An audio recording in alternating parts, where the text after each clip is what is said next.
Selamat pagi saudaraku yang dikasihi oleh Tuhan. Kita bertemu kembali dalam renungan harian pada hari ini dari HKBP Batam Lubuk Baja. Mari sebelum kita mengawali aktivitas kita, mari mendengarkan firman Tuhan yang akan menuntun kehidupan kita dan memberikan kekuatan kepada kita dalam satu hari ini. Mari kita angkat pujian bagi Tuhan.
Kita berdoa.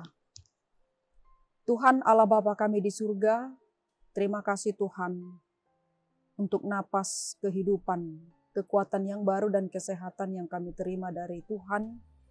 Pada hari ini, Engkau memperkenankan kami untuk ada di tempat ini dan untuk melanjutkan kehidupan kami, serta untuk melakukan tugas dan tanggung jawab yang Tuhan berikan kepada kami melalui pekerjaan kami. Kiranya apa yang kami kerjakan dalam satu hari ini Tuhan, boleh menjadi kemuliaan bagi nama Tuhan dan mendatangkan berkat bagi kami dan juga bagi sekeliling kami.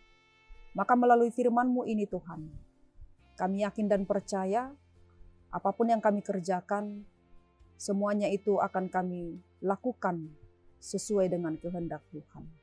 Terima kasih Tuhan, hanya di dalam nama anak-Mu Tuhan Yesus Kristus kami berdoa. Amin. Firman Tuhan untuk kita pada hari ini, Kamis tanggal 13 April 2023, tertulis dalam kitab Amsal pasal 25 ayatnya yang ke-28. Dikatakan demikian, orang yang tak dapat mengendalikan diri adalah seperti kota yang roboh temboknya. Di dalam bahasa Batak dikatakan, Tudoson huta namar parik naung magargardo, halak naso mangarajai dirina. Demikian firman Tuhan. Saudaraku yang dikasihi Tuhan, adapun yang menjadi judul renungan kita pada hari ini, yaitu kurangnya pengendalian diri menyebabkan masalah. Kurangnya pengendalian diri menyebabkan masalah. Saudara yang terkasih, salah satu kunci keberhasilan dalam hidup manusia adalah ketika ia memiliki pengendalian diri. Karena ketika manusia itu gagal dalam mengendalikan dirinya, maka akan membawa kepada masalah di dalam hidupnya. Dan pengendalian diri ini juga merupakan salah satu penuntun kepada kedewasaan rohani yang dialami oleh seseorang, supaya hidupnya terhindar dari berbagai dosa dan keinginan-keinginan dagingnya.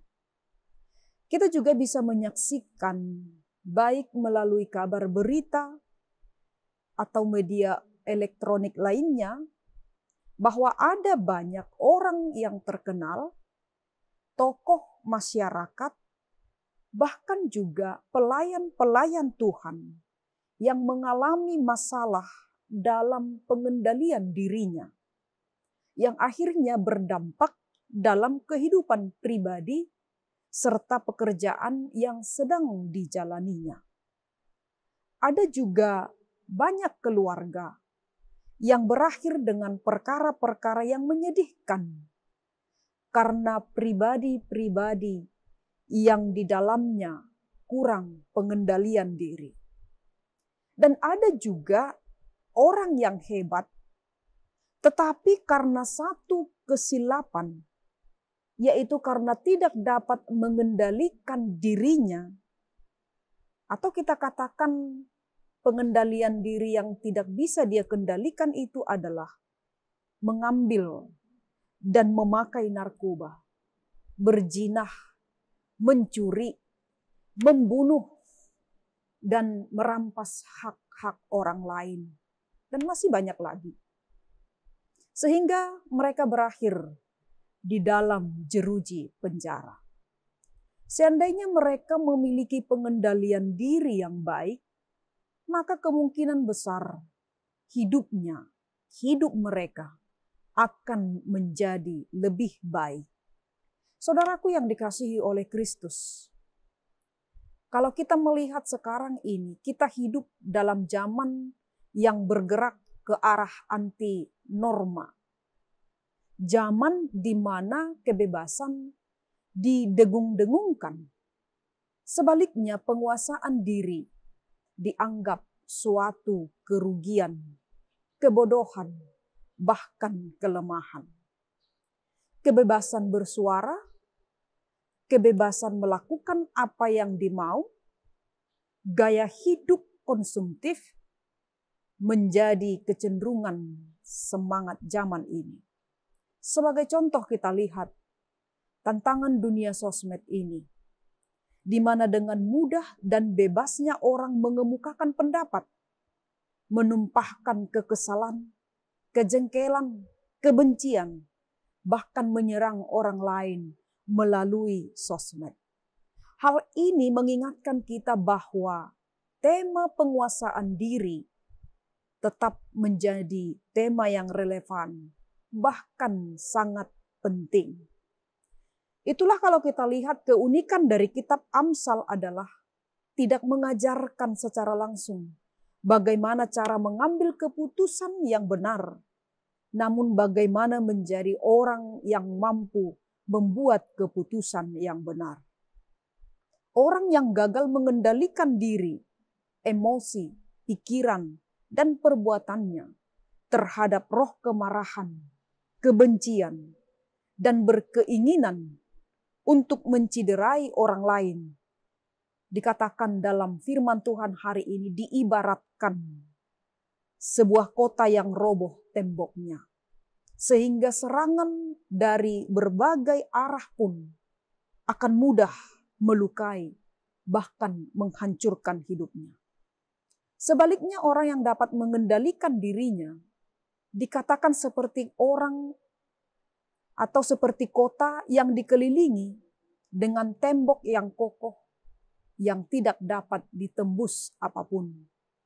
Maka saudaraku yang dikasihi oleh Tuhan, melalui firman Tuhan hari ini kita diajak supaya kita dapat mengendalikan hati, mengendalikan pikiran, mengendalikan tindakan kita terhadap emosi, kemarahan, kebencian yang dapat menghancurkan kehidupan, pekerjaan dan karir, pelayanan, keluarga, serta persekutuan kita dengan orang lain yang kita bangun selama ini.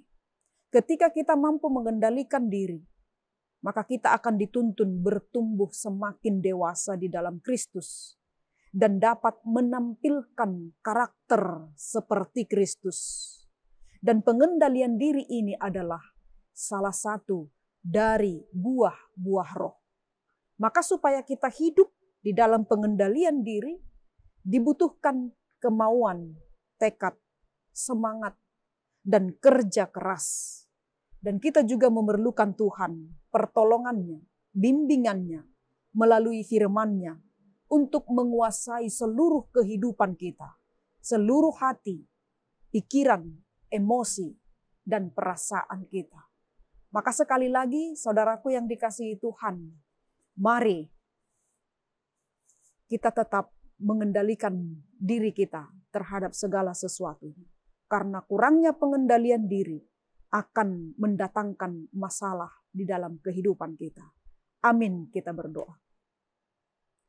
Kembali kami datang ke hadapan-Mu Tuhan untuk menyampaikan rasa syukur dan terima kasih kami kepadamu. Karena firman-Mu mengingatkan kami pada hari ini, agar kami dapat mengendalikan diri kami.